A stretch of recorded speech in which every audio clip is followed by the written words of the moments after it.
Assalamualaikum warahmatullahi wabarakatuh. Hai teman-teman, kenalin nama aku Ena Softia dengan NPM B1A022005. Di sini aku akan sedikit menjelaskan tentang hukum pidana adat di Indonesia.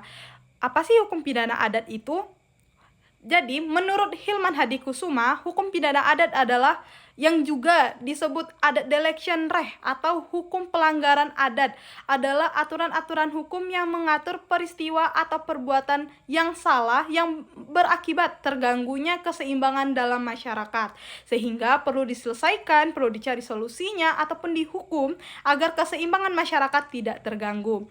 Lalu bagaimana sih kedudukan hukum pidana adat ini di Indonesia?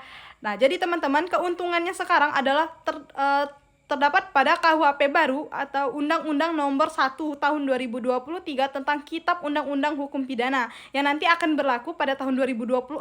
Itu telah diatur pada pasal 1 ayat 3. Jadi hukum pidana adat ini telah diakui ya teman-teman terhadap di Indonesia. Lalu bagaimana sih penyelesaian di dalam delik adat ini, dalam hukum pidana adat ini? Kan tadi diomong yang perlu diselesaikan, dicari solusinya. Nah, jadi teman-teman, hukum pidana adat ini dalam penyelesaian dalil adatnya dia pada umumnya diselesaikan melalui tahapan musyawarah antara korban dan pelaku. Ada juga upaya perdamaian atau upaya mediasi dan penyelesaian melalui lembaga adat.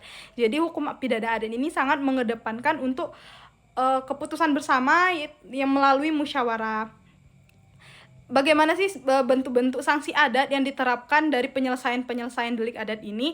Itu terdapat 4 sanksi. Yang pertama, sanksi moral dan sosial. Sanksi moral dan sosial ini seperti misalnya si pelaku ini dijauhi oleh beberapa orang di lingkungannya. Itu nanti akan memberi pukulan terhadap moral si pelaku, karena nanti dia akan merasa, oh ternyata perbuatan saya ini tidak disukai oleh lingkungan saya, maka dari itu saya dijauhi oleh lingkungan saya.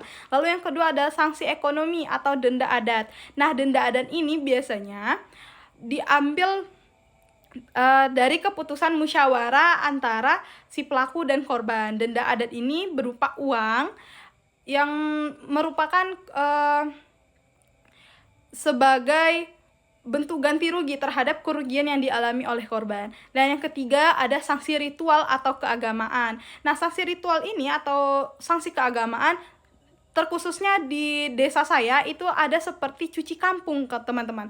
Nah, jadi cuci kampung ini seperti dia melakukan dosa zina, lalu untuk sanksi adatnya yaitu dia memotong kambing dan mengelilingi kampung sambil menyebarkan darah kambing tersebut, yang mana nanti dianggap sebagai bisa membersihkan dosa-dosa zina di kampung tersebut, dosa yang telah dia lakukan di kampung tersebut. Dan yang terakhir ada sanksi fisik atau kerja sosial. Nah, sanksi fisik atau kerja sosial ini bisa seperti membersihkan fasilitas-fasilitas umum yang terdapat di desa atau di masyarakat adat tersebut, seperti membersihkan masjid, membersihkan lapangan, ataupun fasilitas-fasilitas umum lainnya.